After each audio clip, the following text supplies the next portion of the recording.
What's going on, everyone? Welcome to another episode of 100 Yards Football Sports Talk Radio. I'll be your host and producer, Logan Landers. Join me here this afternoon, as always, for our Big 12 weekly roundup and upcoming game previews is Brandon Larson. Brandon, how you doing this afternoon, man? Doing good, man. Wednesday full of good football matchups and ready to break them down. Yeah, no doubt about that. We got, of course, our four games we're going to be discussing and analyzing here today. But before we get into it, if you all enjoy this episode, please be sure to like, comment, share, and subscribe. We go live each and every single week here on the channel, Facebook and YouTube main tune hubs. But you can also find us over on any podcast stream platform like Apple Podcast, Apple Music, or on Spotify, just to name a couple. You can find all of our shows, just audio versions of those each and every single week as well. Oh, Brandon, let's go ahead and get right into it. First game we're going to have here on the docket this week in the Big 12 is going to be the West Virginia Mountaineers taking on the Houston Cougars in a matchup here. West Virginia currently unranked, and of course, Houston, as we know, they're currently the number 22 ranked team in the country. West Virginia comes into this matchup 2-6 overall, have yet to get a win in the Big 12. Meanwhile, for Houston, 7-1 record on the year, 4-1. One loss, of course, coming in the Big 12 play. So, how do you expect this one to go? I think a lot of people expect this to be kind of an easy W. We've talked about a little bit. They've put up good fights, but they've yet to put together a really kind of a complete game against tougher opponents. And personally, I don't see that's going to happen this week. I think Houston is on too much of a roll right now for them to get their momentum halted. As we're just kind of getting them past the midway point of the season and getting closer toward the end. But what are your thoughts about this matchup this week? Yeah, no, I mean, I got to agree with you on that one. Unless they do a 180 in the direction that they're going right now, and I do feel like we're, far enough into the season that we've seen, what West Virginia is, as a football team. Because that Nico dude, he's the better thrower of the football, but Khalil Watkins, he's their leading. What is he? One of their leading rushers. So it's kind of like, he's a better threat when he's out there. So I guess because that's what I put on my notes was who's their QB. I don't think they kind of know who they are, and like I said, unless they 180 in what they're doing, I don't see things changing. I mean, Connor Wigman, he's coming in red hot off a win. I actually missed that game last week. I thought that Arizona State would pull that out, but he's playing really good football right now, so I don't see it changing this week. I got Houston. I got them winning 35-17 over West Virginia. I think a handled win is in the books for them. It should be an easy W, I think. But we always see in college football, we always say, can't overlook your opponent, obviously. And we know that, like you mentioned, West Virginia, they've got some good pieces all around, both offense and defense. Like I said, the quarterback situation, if you're having to figure that out, 8-9 weeks into the season, you've got a problem. That's an underlying issue that it's not going to fix itself this late in the season. That's going to be an off-season issue you're going to have to fix. But meanwhile, for Houston, right, kind of polar opposites. They look great. You mentioned Wegman, who has just been balling all year long, over 1,500 yards in the air. He has a great touchdown-interception ratio also. He's got 12 touchdowns, only 2 picks on the season. 12 sacks, which honestly is not bad at all this deep in. So that's definitely a benefit for Houston. If they, right now they're looking solid, right, in Big 12 playing, but still on the outside looking ultimately for the top 12. You're going to want to keep that up like you have been pretty much all season if you want a chance to get that deep. But I'm with you on this, Brand. I think this one should be an easy win for Houston. 12 o'clock kick this game. I'll go final score. I'll go 38, a little bit more to 17 for West Virginia. Should be an easy W for Houston. I don't expect anything less this upcoming week. But if you have an comment, if you think that West Virginia can pull it off, drop a comment and let us know why.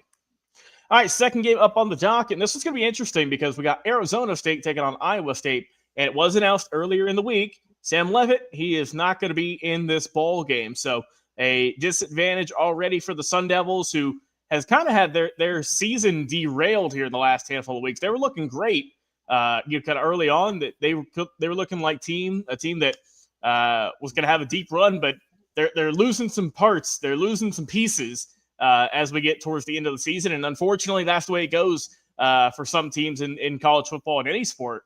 that injuries and key injuries to players like your starting quarterback can really affect your play. We saw obviously that Arizona State lost last week to Houston, and they're going to be facing a tough team, Iowa State, who's put up some good fights as well all year long. But Brandon, let's get your thoughts on this matchup here: Battle of States, Iowa State, and Arizona State.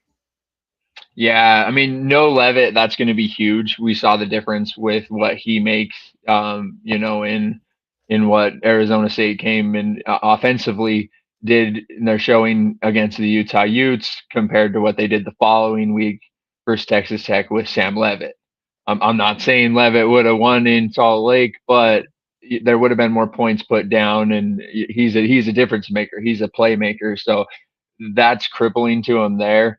But I mean, the big thing, like they still got a defense that can get after the quarterback and cause problems. So it will come down to, can they win at the line of scrimmage and cause trouble for Rocco Becht? But on the flip side, leading into Iowa State with Rocco Becht, they got to get rid of that salty taste in their mouth from the loss they just took from BYU, because they were right there in the game until some bonehead mistakes. You can't. I don't know if you got to yell poison louder, or you got to make that call. But I mean, to walk into a punt that ended up short like that was a lapse in special teams that cost them. And then to be the following drive to turn around and throw a pick six like that, it was just all of a sudden a blink of an eye that they were 2 possessions ahead, and they were pretty much able to coast it out from there. So they got to protect the football if they're going to win this game for sure. Which I think they'll have an easier time with Sims than they did with Bear. That dude, he does knows how to keep an offense on the field. I'll give him that. Yeah, I think it's going to be close, because Arizona, they're going to put up a fight on the defensive side, but I ultimately I think it's going to be Iowa State, because they're rolling in there with their starting veteran quarterback. If Levitt's in, it's probably a lot different story, and it definitely changes my pick. But yeah, I'm leaning Iowa State in this one. I'm going 24-21 Iowa State. Yeah, I think with this game, obviously, just to state the facts, that whatever team loses this game is going to be out of contention at this point for any hopes of a Big 12 title, let alone top 12 team. So both these teams, it's a lot riding on this game. And for Arizona State, it hurts. Like you mentioned, you lose Levitt. And that hurts that team too, because this is just 2 weeks removed from them getting that big upset over Texas Tech, and we saw how good they looked then. They Texas Tech undefeated at that time, and the Sun Devils just went in there, took care of business. But we saw, they've lost 2 of their last 3. That was kind of sandwiched in between. And if you lose this one, good success early on, rocky middle, and then hopefully end it out strong. Meanwhile, for Arizona State, for Iowa State, kind of more of the same. Had some good looks, good team overall, but started to struggle here a little bit. And I think that for me, and like I said, for obviously Iowa State, they start off the year 5-0, and then they've lost 3 straight. So yeah, they need a win here if you're the Cyclones, just to get some momentum back, just to get some positive energy back in the locker room. Because after winning 5 in a row, then losing 3, the players got to feel a little bit down right now. After having high hopes, going 5-0. Getting pretty highly ranked, I believe, at one point as well.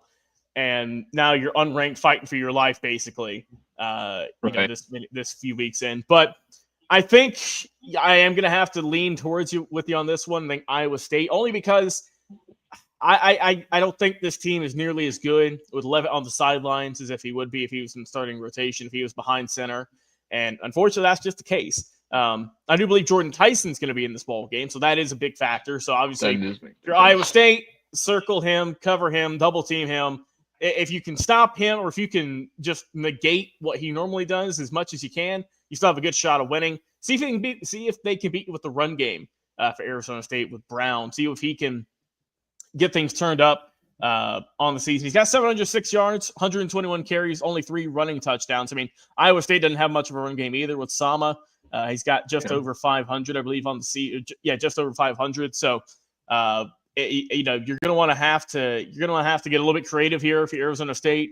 You have a little bit of experience at least with Levitt being out, to where you're not just completely blank slate. But I'm going to have to go with Rocco Becht and with the Iowa State Cyclones, in agreement with you, Brandon. I'll go final score in this one. Let's go 30 for the Cyclones. Arizona State, I'll go with 21. So, a couple points difference there. 9 points on the day. I think they put up a good fight, but I think overall Iowa State better team overall. On Iowa State too. Just how did they lose to Colorado? I don't know. I'm glad, because they, I mean, like I said, they were playing pretty good football, other than a couple of just, I mean, sometimes the ball doesn't bounce your way kind of accidents, but Yeah. yeah, they are a better team than that. So that's kind of what I was curious. I was like, maybe, or that's the difference of home and away Colorado, I guess. They got that much of home field advantage. Yeah, that could be it also. And it is, important to note that the Cyclones are undefeated at home. They haven't lost a home game this season. Or excuse me, they that loss happened last week at home, so disregard that fact. But yeah, the Colorado game, it was 24-17, so they only lost by a touchdown in a close matchup. So, and they had it was close going into the fourth, but Colorado hit a field goal to kind of extend their lead. They were up by 4, field goal in the fourth, got them 24. So offense just wasn't clicking that day for Iowa State. It looks like only 17 points, which is not what we're used to with them. But I think the Cyclones, I think they'll get it done this week, snap that streak, and maybe get back on track a little bit here later into the season. For Sun Devils, just got to hope that Levitt can get back and is fully healthy to end out the year. Yeah. All right, we just talked about Texas Tech. We're going to be diving into them even deeper right here. Red Raiders taking on Kansas State. Haven't talked about the Wildcats a whole lot, but we know Texas Tech. We know the program that they've built this year, and overall still a very solid team this year. We know they're ranked number 13, so they're right there on the outside of the top 12. Meanwhile, for Kansas State, it's a program that is looking to pull off a big upset, obviously. Right at 500 on the year, 4-4. So right now they're not fighting for a bunch of bowl games. They're not fighting for any Big 12 championships.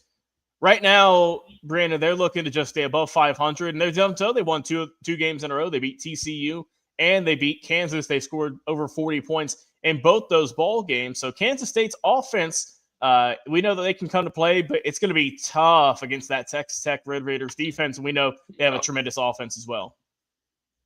Yeah, no, agreed with Kansas State. I think it begins and ends with Avery Johnson. If he's playing and he's on, then it could end up seeing more of a game than we might think, just based on the way Kansas State's offense is playing. Because right now he's what their leading rusher and obviously leading passer. He's been responsible for 20 touchdowns on the season, 2 interceptions. So he protects the football. So that's why I say, like I said, it begins and ends with Avery Johnson.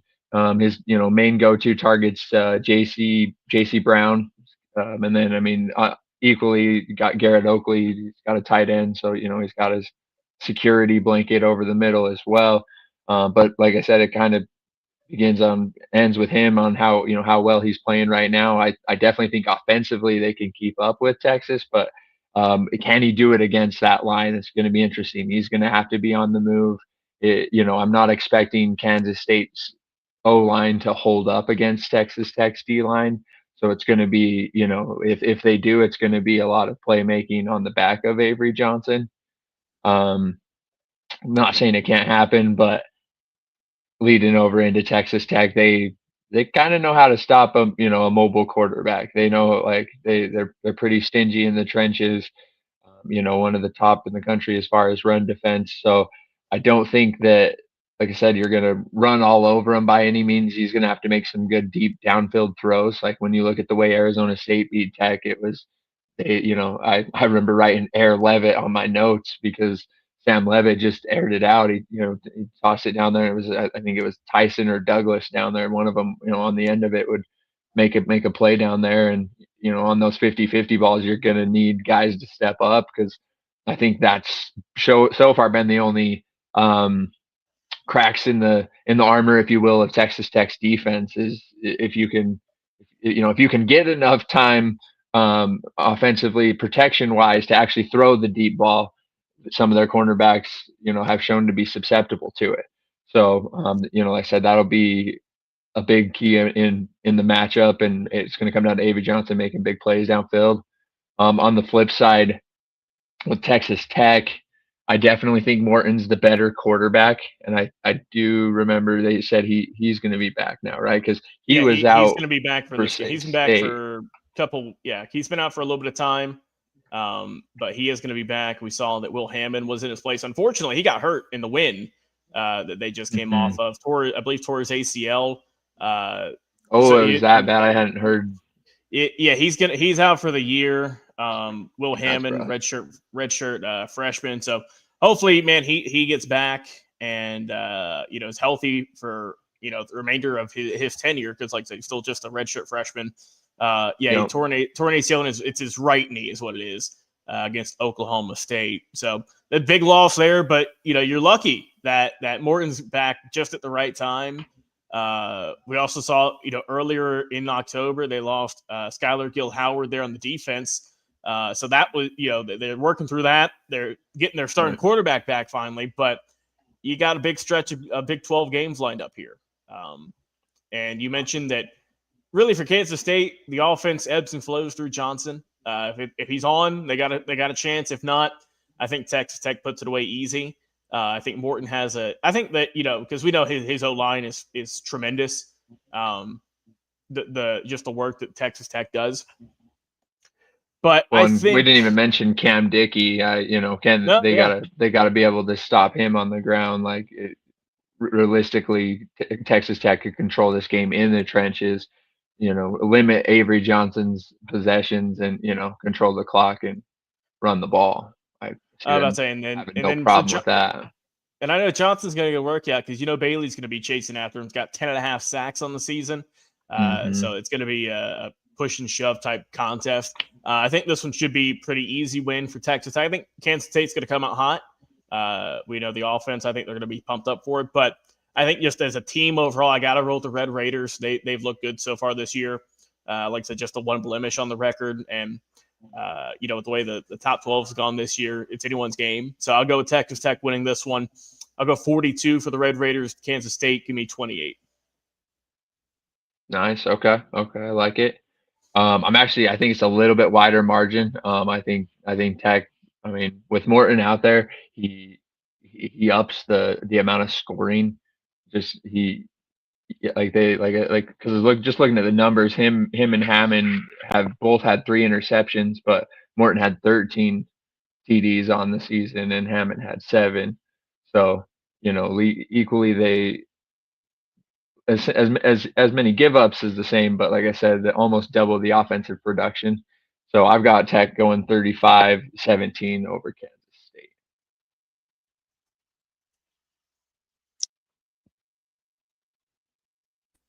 Oh, there we go. Much better. Mike was muted. That's going to be a good matchup, I think, overall, but I think just Texas Tech, better team overall. Glad to see Morton back on the field. It's been a little bit, so glad he's going to be back and ready for Texas Tech the rest of the year. All right, final game, Brandon. You know how we end these shows always. Utah going up against the Cincinnati Bearcats. 10-15 kick here, and boy, what a matchup we have here. Obviously, 2 ranked teams, our only ranked opponents going at it this week in the Big 12. Cincinnati, number 17. Utah, staying alive, number 24 overall. This is going to be in Salt Lake City, so you got the home crowd there. And Brandon, talk to me about this game. Let's talk about your opponents first in Cincinnati. Well, let's go first and foremost, too. It is the site of game day, it sounds like. So we're going to get college game day. So that's huge for the Big 12 in general, just for the eyes on it. So let's hope it's, a game full of fireworks in that regard.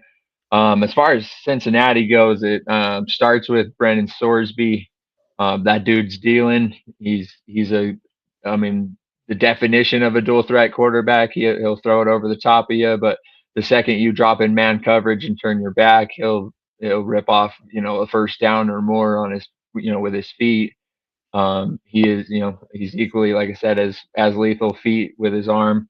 Let's see, I was pulling up his touchdowns because he's six rushing touchdowns, and then he's got 18 TDs on the season throwing. So, I mean, the dude's a playmaker, so it'll come down to, can he make plays against the Utes defense? It's going to be a lot of tight throws. He's going to see a lot of man coverage, and I expect they spy him.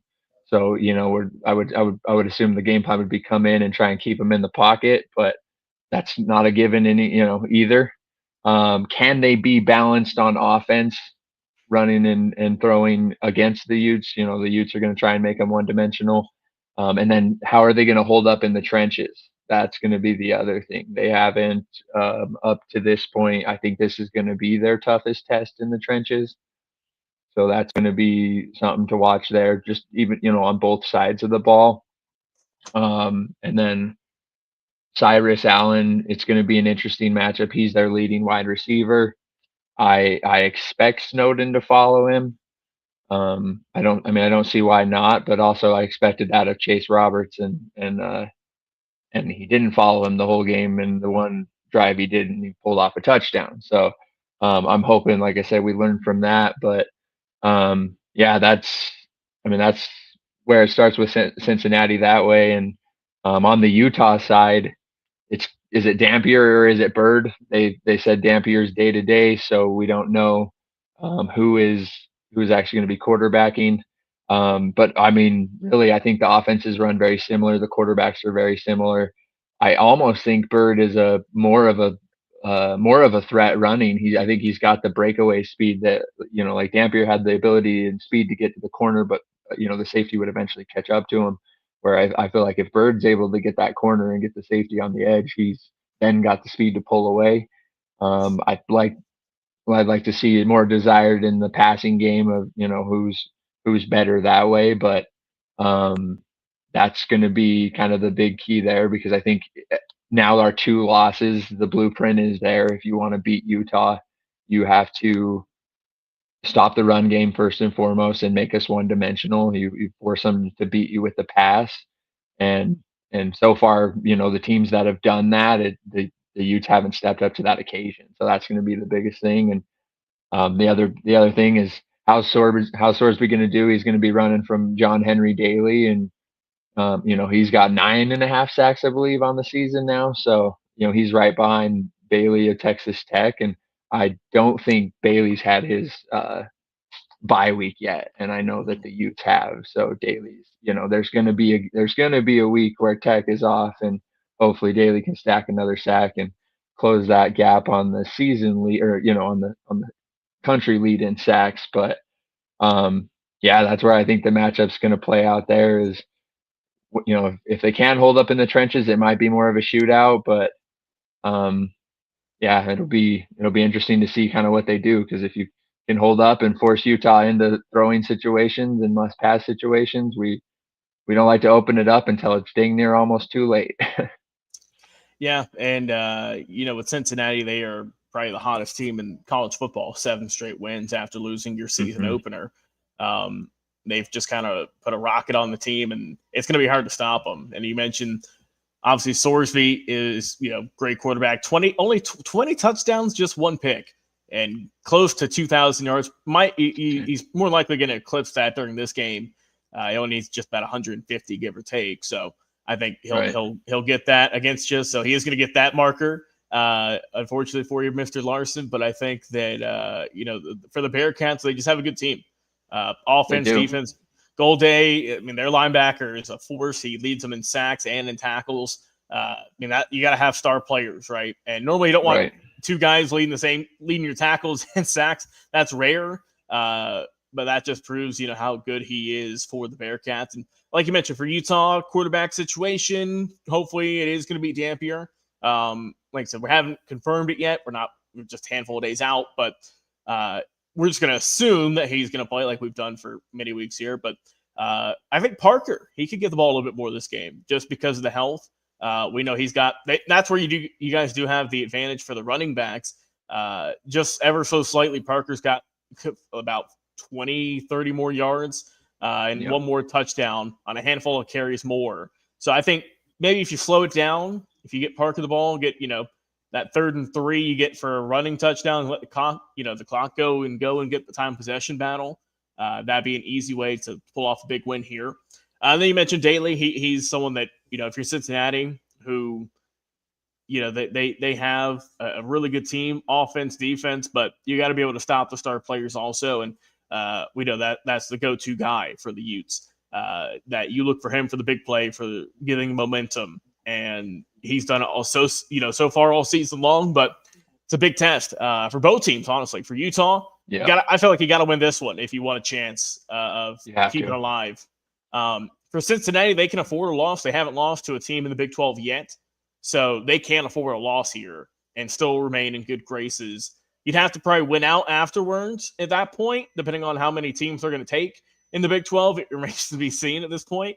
But I think for Utah, you got a little bit of extra edge for you this game. Like I said, it's a big game. If you want to keep your chances alive, you got to win. You got College game day crew there as well. Got all the hype, all the cameras. Got quarterback ready to go, and like I said, all the fans there cheering you on in a late night game. So it's going to be a good matchup. But Brandon, unfortunately, I got to go with the Bearcats. I mean, it's hard to bet against 7 wins in a row. It is. It's tough, man. And with how Sorsby's been playing, he hasn't had a bad game yet. This could be the one where you have to put a little asterisk near it. But for now, I just got to go with the hot hand. I'll go with Cincinnati getting the win of this. So I'll give you a close game though, 27-24, winner by a field goal at some point. So I got it close. Don't get me wrong, but I can't go against the team that's won 7 in a row and has looked as good as the Bearcats have. So I'll get your thoughts and if you got an upset this week. Yeah, no, I can't blame you there. Another name I was going to throw out was Daniel Bray. He's steadily getting more included into the Utes offense. And he's averaging almost 10 yards per carry. So I definitely want to see him getting more involved because he kind of proved that he's got some home run speed to him. So that's also going to be kind of an interesting X factor outside of Wayshawn Parker and Rogers. But the other part I'm going to throw out too is there's something different. I can't explain it. I witnessed it last week when Colorado came to town and in Dion's own words gave got the worst thumping he's got since the whooping he got when he was a kid from his mama is how he put it. So but there's something different in Rice Eccles at night, and this is an 8:15 game, so it is Rice Eccles at night. Where the Texas Tech game that actually was that was 10 a.m. in the morning, so that just fell off as it was. But there's something different at night at Rice Eccles. I'm not saying it's going to be easy. I think it's going to be a fight, but I like the Utah defense to be able to slow down and not really stop because you're not going to stop the Cincinnati's offense. But Texas Tech at the time was one of the highest scoring teams in the country, and they for 3.5 quarters couldn't quite score either, and it was pretty much a stalemate. So I'm expecting not really low scoring, but kind of back and forth. I got Utah 31-28. I agree with you. It's going to be a field goal split. I think we get a late defensive stop when it's 28-28, and we're able to drive down and get in field goal range and kick a game winner to end it. Yeah, that wouldn't surprise me at all. And what a sight that would be, right? The cap off the night. Again, probably be after midnight. Have the College game day crew there checking out. You'd be, late night hits for all the network shows that night. So that would be good for Utah. Get that exposure. For Cincinnati, they're hoping to keep rolling and spoil all the pageantry you got this week. So we will see what happens on Saturday night. Brandon, appreciate you, man, as always, coming on the show, talking about some Big 12 action. Of course, it's been our 4 game previews. Once again, we got Utah, Cincinnati, our final game. We also talked about Texas Tech and Kansas State, Arizona State and Iowa State. And our first game, we talked about West Virginia and Houston. Drop a comment in our comment section, Facebook and YouTube. Let us know if you think we got predictions right, and also your predictions and how you think these games will go this weekend. So for Brandon Larson, I've been your host and producer, Logan Landers. Enjoy your weekends, everyone, and we'll see you on another live episode.